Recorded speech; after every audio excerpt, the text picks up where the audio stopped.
past week and this past weekend, we have been incredibly busy in terms of severe weather as well as flooding. Unfortunately, deadly flooding has impacted a number of states, and we want to unpack really where the worst of it has taken place. So this tells the picture in extremely of these spots, especially further down south, Arkansas, and getting closer to Texas. These areas were not nearly as high, if at all. Some spots even running a deficit. Now you look at Kentucky, that was one of the only. With all the rivers and creeks and streams in those areas, needless to say, don't get too close to any bodies of water and don't be too comfortable around them over the next week or so, because you don't know how they're going to behave. Yeah, exactly. And so, mind you, that stalled boundary that today, severe storms, flash flooding, all on the table.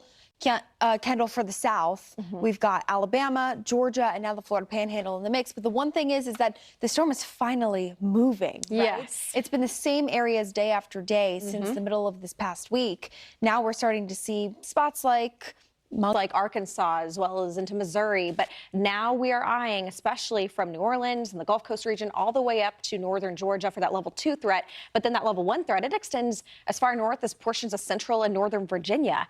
And we have already had countless warnings throughout this morning, confirmed tornado warnings, or numerous storms very carefully, especially any of those storms, those discrete and semi-discrete storms cells that are going to be developing right ahead of the front. Yeah, and this afternoon starts to kick in and we get daytime heating into the mix. And, you know, that's going to be something that we'll be watching closely. How does this play out? Now, there is still some spin in the atmosphere while the front is moving. It's still moving quite slowly across the region. So it gives us time to kind of reignite the atmosphere. So Montgomery to Atlanta, I think our timeline for these storms does come in around the mid-afternoon and then stays through the evening hours. For spots along the Gulf Coast, that's when I think we kind of lie in wait a bit for the Florida Panhandle. This could end up being more of an overnight risk for spots like Pensacola. And given the fact that we bring the Gulf into the play, you know, those water spouts, Menara, and we've got a lot more to cover here. Download that Fox Weather app. You can stay up to date with the latest information.